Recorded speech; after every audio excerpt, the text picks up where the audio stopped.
All right, Bold Moves besties, I am excited for you to go ahead and push play. We are going to talk about success defined. Grab your notebook, pen, paper, or device of choice, and we'll get started. Catch you on the inside. Welcome back, Bold Moves besties. This is Claudia, and you're listening and watching She Built Success. Let's get started.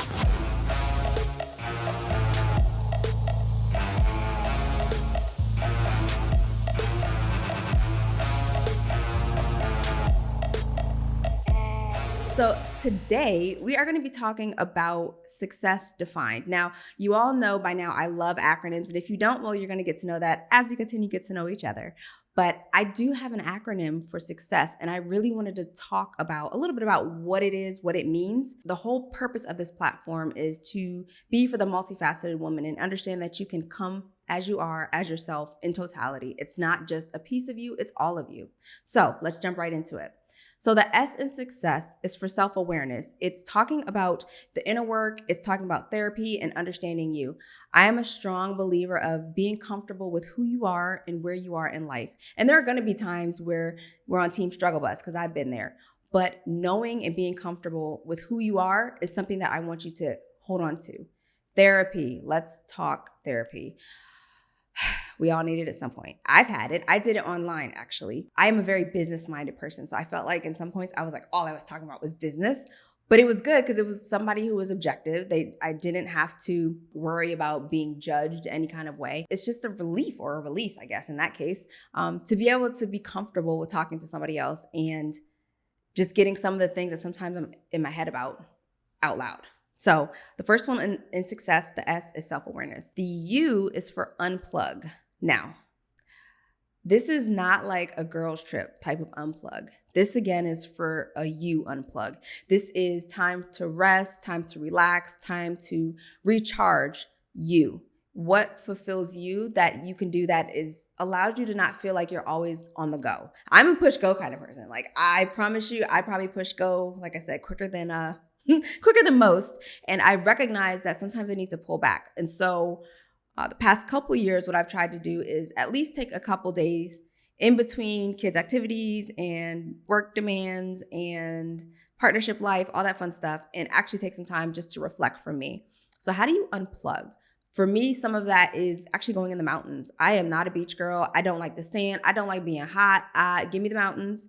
It could be raining. It could be snowing. I'm not driving in that, but just having that visibility, that calmness, something that brings you peace or can slow you down. Being able to unplug is important. So think about it. How do you unplug? And it might be a beach for you. That's not my jam, but whatever is your thing to unplug, start implementing that. And I challenge you to implement it. I'll say start slow, maybe twice a year, and then move it to quarterly. And then if you want to feel real fancy, you could do it every month. I'm not there yet. I'm still on a twice a year. I'm working towards quarterly. But it allows me to step away from the kids and the demands of mom life. It allows me to put aside, the business hat. It allows me to just really think and reflect. For me, there's prayer, there's meditation, and just being quiet and still for a moment is necessary. It's a necessity. The C, so we're moving on to C, commitment. I guess I should have said from the top, y'all should have got your pen and paper. So I'm gonna pause for like 2 seconds. This is like the, I forget what they do, but this is like a bacon pause for you to potentially write this down. And I'll at least say the title of the last two. So hang tight. All right. So the first one for S is self-awareness at the top for success. The second one is U for unplug. Now we're on 3, commitment. Commitment is what are you looking at for this era or season of life for you? And how do you define success? I am a big proponent of understanding that there's flexibility in what success looks like from one season to the next, from one life happenings to the next. So how are you going to put your stake in the ground, as they say? I'm learning to quote y'all, so be proud of me. But put your stake in the ground that says, this is what I'm committed to for this season. I think sometimes we're so quick to, as soon as something feels like it's not working, hop on to the next thing instead of seeing it through. Give yourself 3 months at least to see what that looks like. Be committed to it. If it's a weight loss journey, you might need a little bit longer. Team, that's me. If it's something like wanting to eat better, you might need a little bit longer to see those results, but incrementally commit to something that will elevate you for that season. Okay, so that's the C, it's commitment. The next C is community. So this is your support system, your faith, your family, your friends. I know I mentioned earlier, like for me, when I unplug, there's a lot of like meditation and prayer, but what does that look like for you? Some people's family, that's not your jam. They might rile you up. There might be drama. So guess what? That's not going to be part of that for you. But if it's your friends, if it's your close loved ones, your inner circle, like what does it look like to you to have community, and how do you define community? Part of being successful is not just, what you have in mind. It might not just be monetary is what I'm trying to say, or it might not just be, I've reached this achievement, I've earned this degree. It might actually be the complete circle, which is why I want to continue to run through what success is. So we have self-awareness, we have unplug, we have commitment, and we have community. The next one is effectiveness.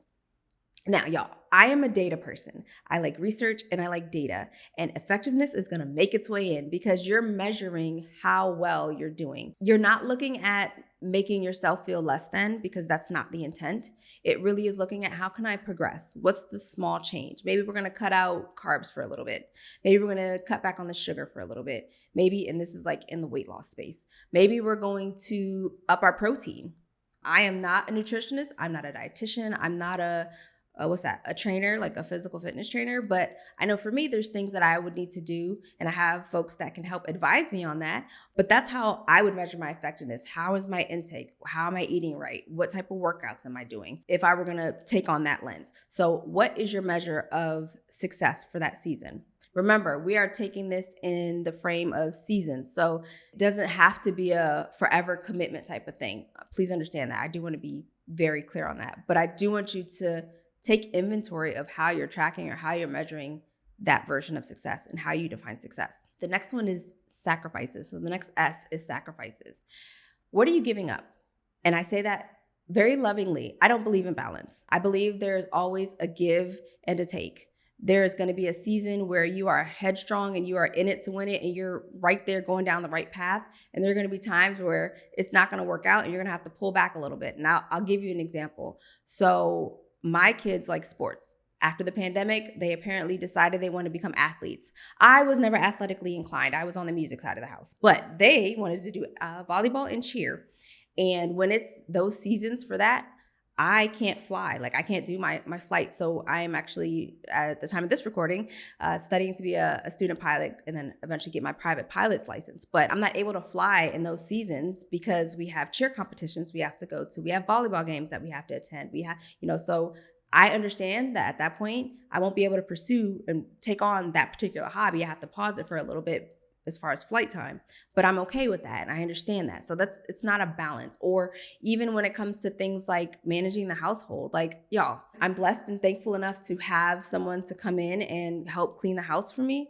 But I promise you, I don't take that for granted, but it's a balance. I'm not gonna sit here in front and be like, yeah, I clean the house and I cook and I clean. No, my partner doesn't at this point in our relationship, most of the cooking. Now I can cook, but it's just something that it kind of naturally happened that way, to be frank with you. There's not a balance there. While I do a lot, I don't do everything just for myself. I have a support system behind me. So what are you willing to sacrifice? That is the question. And remember, it doesn't have to be balanced. I know everybody wants to achieve this nirvana of balance, but understand that it's okay for something to be put on pause for a moment to achieve or attain whatever that ideal is for you. The last S is a double one. Sow, S-O-W, seeds. Sow seeds. So how are you giving back or pouring into others or mentoring or whatever that give back looks like to you? I'm a very strong proponent of being present for others. I feel like not everyone's coachable. I understand that. But being able to give to someone else or share an experience with someone else that may be going through something, or helping to comfort, or mentoring. I do mentoring as well. Like it's something that is fulfilling, and it's not just about you. Success is not just about you. Yes, we have our ideas of what we want success to look like, but I believe in returning the favor unprompted, because sometimes that little act of kindness or the want or desire to do something more for someone is all someone needs. You don't know everybody's story, but to me, sowing seeds is so important, no pun intended, so important in just making sure that you're doing right, I guess is what I'm trying to say. So success at the top is self-awareness, unplug, commitment, community, effectiveness, sacrifices, and sowing seeds. So, Bold Boost Bestie, it's time to take action. I want you to think and reflect on how all these points are coming home for you. Tag me on social so that we can continue the conversation. If you're not already, please like, comment, and subscribe on your podcast platform of choice and YouTube. I'll catch you on the next episode of She Built Success. Bye. Have you ever thought about diving into government contracting? I've been there, and it can be a daunting journey. But what if I told you that there's a less overwhelming way to success? It's possible with our done-for-you government contracting service. We do the heavy lifting for you, sourcing the contracts with agencies that are already in love with the type of work that you do. So no more overwhelming tasks. Just focus on what you do best. You're one click away. Visit SheBuiltSuccess.com and let's make it happen together.